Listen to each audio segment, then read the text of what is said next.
I'm 19 years old, and I've been staying at my dad's house full-time since I graduated from high school last spring. My parents divorced when I was younger, and I mostly grew up with my mom in the city, but I needed a break after high school to figure out what I wanted to do or become in life.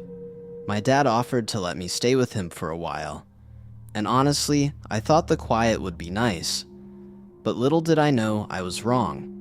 Let me try to give you a visual of my dad's place. His place is about 40 minutes outside this tiny town called Millbrook, and I mean a really tiny town, maybe 300 people. One intersection, that's it.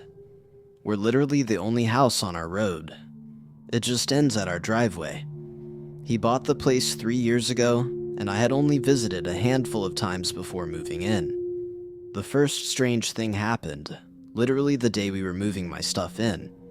We needed to grab food, and the only option nearby was this combination gas station and diner called Rosie's. I went inside to order sandwiches while Dad was filling up the truck. The woman working behind the counter gave me my change, and then just stopped and stared at me for a second.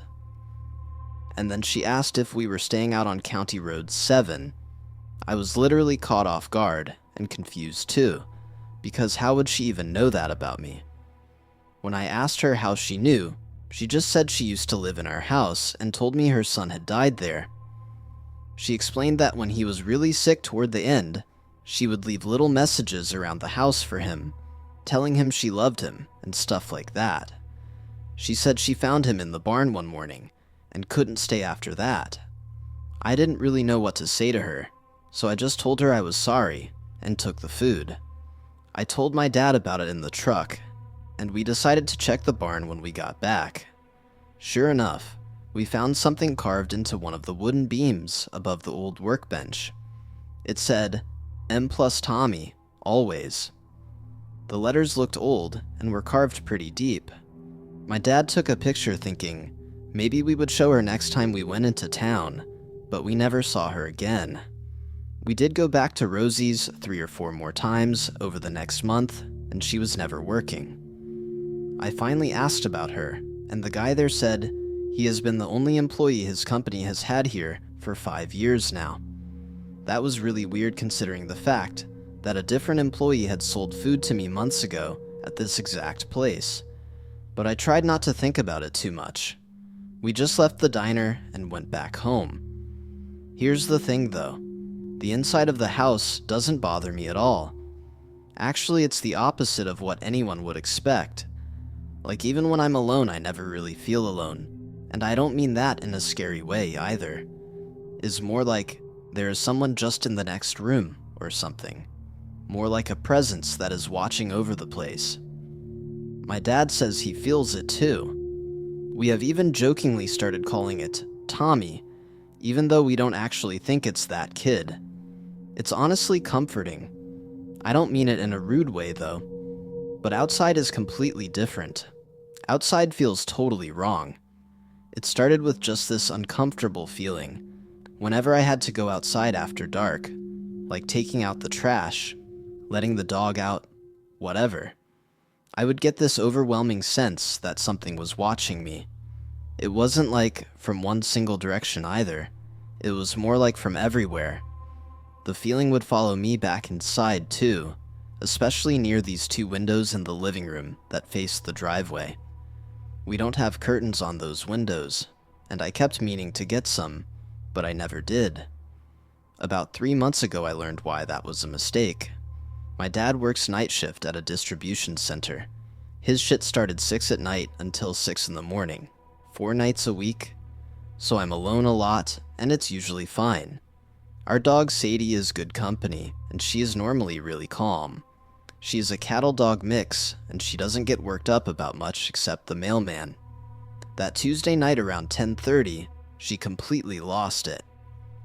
I was on the couch with my laptop when she suddenly jumped up and ran to the front door barking like crazy. It wasn't her normal barking. This was panicked and high-pitched and constant too. I followed her immediately, and she was just standing at the door, with all her fur standing up and body completely stiff. She was drooling everywhere, which she never does.